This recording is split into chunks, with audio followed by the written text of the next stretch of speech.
It was two years ago.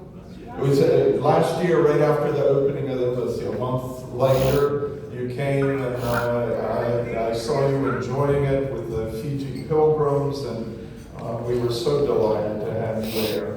And I hope what the spiritual impact of that it's helped you in your walk with the Lord. But thank you for making it the top priority, top of your list. The timing of the opening of the embassy really is because you made it the priority of what you wanted to accomplish in this term, and we are grateful for that. And God bless you.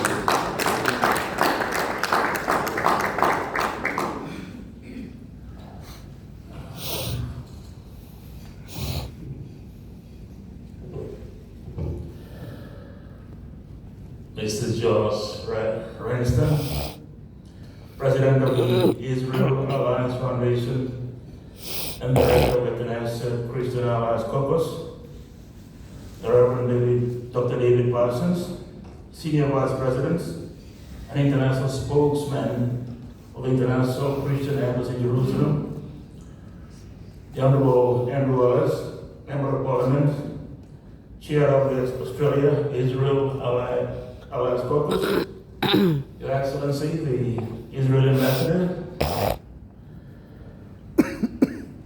members of the Diplomatic Corps, spiritual leaders, ministers of the gospel, and esteemed church leaders. Lisa Mbula, Golavina, and a very good evening to you all. It's a great privilege to join you this evening as we celebrate two significant milestones in the growing friendship between the Republic of Fiji and the State of Israel. Earlier today, we witnessed the successful launch of the Fiji-Israel Alliance Caucus in the Parliament of Fiji. People often ask us, why are Fijians so close to Israel? As you know, it was a manifesto in my party, and we made it part of our priorities in the way we decided on the way forward of the coalition that we must open an embassy in Jerusalem, and it came to pass.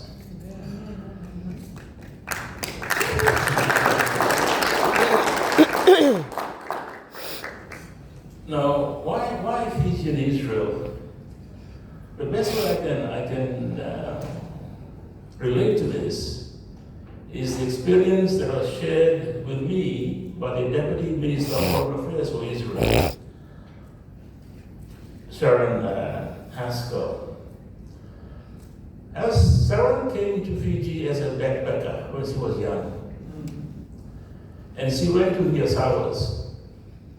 In those days, backpacking was a huge segment of tourism in Fiji.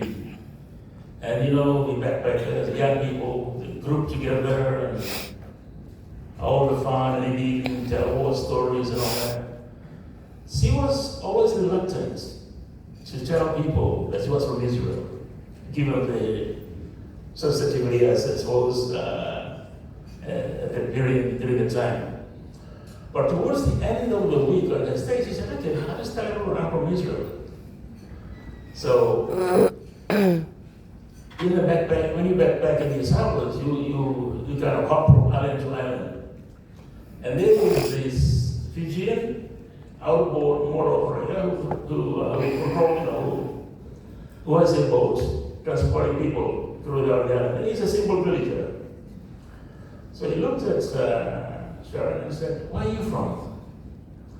She said, from Israel. He stood there for a while, stared at her, pulled out his wallet, took out $1 note and gave it to her. And when she told me the story, I said, you know what, Sharon, that's what Fijians do when you meet relatives. When you meet relatives, the money in your pocket we give to relatives. So that tells you the special relationship between Fiji and Israel. Here is a simple villager in the remote part of the group, met an Israeli, like a relative, pulled out his wallet, $20, gave it. She still has the $20 there, she told me. Tonight we gather not only to commemorate the achievements with the signing of the agreement, the declaration, and also the remarkable journey our two nations have taken together in strengthening a friendship built on mutual respect, shared values, and a common vision for the future. At the outset, let me acknowledge the presence of our church leaders from across Fiji. Your attendance this evening is deeply appreciated. Fiji is a nation of faith, and for many of our people, the relationship with Israel comes not only carries not only diplomatic significance, but also profound spiritual meaning. Your prayers, encouragement, and steadfast support have helped nurture this enduring friendship, and we thank you for walking this journey with us. The establishment of the Fiji-Israel Alliance Caucus marks another important chapter in our bilateral relationship. It provides a parliamentary platform through which members of parliaments can engage in dialogue, strengthen cooperation, and foster closer ties with their counterparts in Israel and across the global network of Israel Alliance Caucuses. Parliamentary diplomacy has become an increasingly important pillar of international relations, and I'm confident that this caucus will contribute meaningfully to advancing cooperation in areas such as tourism, trade, agriculture, innovation, education, technology, and people-to-people exchanges. The decision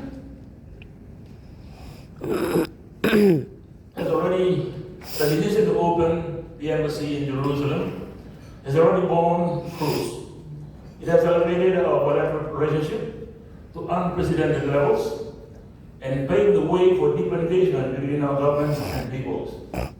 We have witnessed renewed cooperation across a range of sectors, increased high-level exchanges, and the reopening of the Embassy of Israel in Suva. These are tangible outcomes that demonstrate what can be achieved when nations invest in genuine friendship built on trust and mutual respect. I thank the Honorable Prime Minister for his leadership, his vision, and his political courage in guiding Fiji through this historic chapter in our nation's foreign relations. It is easy for a political leader, party leader like myself, to say, we want to open in Jerusalem. But it's another matter when somebody has to carry that through. And that's the Prime Minister of Fiji. He had the support of everyone, but you know what it's like. Being in leadership, you have to carry it through. And we salute him for his courage in guiding you through that historic chapter. As many of you know, the relationship between Fiji and Israel is one that has long been close to my heart. Long before I entered government, I believed our two nations shared much in common. Today it is immensely satisfying to build this relationship continue to flourish. Honorable Wallace, my dad went to Israel in the 60s, and he came back and he told us stories about Israel. And you know how you plant something in someone's heart? And for me, that was it. I remember 1967, there was only radio in Fiji. I remember the way it was coming across and the 6-Day War. And then I was always, what my father had told me, said these guys are really special. I think he saw young Israeli soldiers in training. He said, he's never seen people trained in the way the Israelis trained them back in the 60s at the time. Israel's story is one of extraordinary resilience. Despite the size and the many challenges, it has faced throughout its history.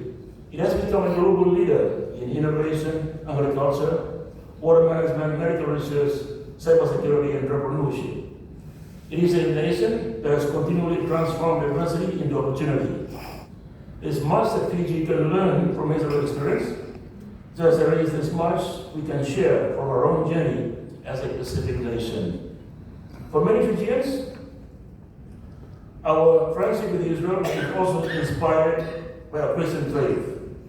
The scriptures remind us in Genesis 3 of God's promise to Abraham, I will bless those who bless you, and all peoples on the earth will be blessed through you.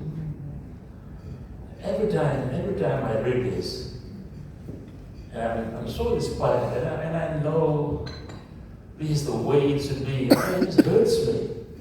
And the whole world, it's a difficult selling job to the other communities outside of the fraternity that is Israel and their friends. It's so obvious. It's all out there, but it continues to be a challenge. And to me, I'm always mystified by that. Something that is so real. It's not just words, it's something that is so real that the majority of this planet, on this planet, don't embrace. And the psalmist, in Psalm 122:6, to pray for the peace of Jerusalem. The psalmist's words continue to inspire millions of believers around the world and remind us of the importance of pursuing peace, justice, and understanding among nations. This evening is therefore more than a diplomatic celebration. It is a celebration of friendship. It is a celebration of shared values. It is a celebration of the enduring bonds between two nations that, though separated by thousands of kilometers, are united by mutual respect, faith, resilience, and hope. I'm also the Minister for Civil Aviation in this country, and hopefully one day we'll get a jet that can do Nandi, Tel Aviv. How about 40 hours? I wish to sincerely thank Mr. George Reinstein and the Israeli Alliance Foundation for their vision and commitment in bringing today's historic initiative to life. Through your leadership, parliamentary diplomacy has become a powerful force for strengthening relationships between developing nations across the world. I also acknowledge Reverend Dr. David Parsons, the International Christian Embassy, Jerusalem, for a long-standing friendship with Fiji and an unwavering commitment to fostering understanding and goodwill between our nations. Your support over many years has been deeply appreciated.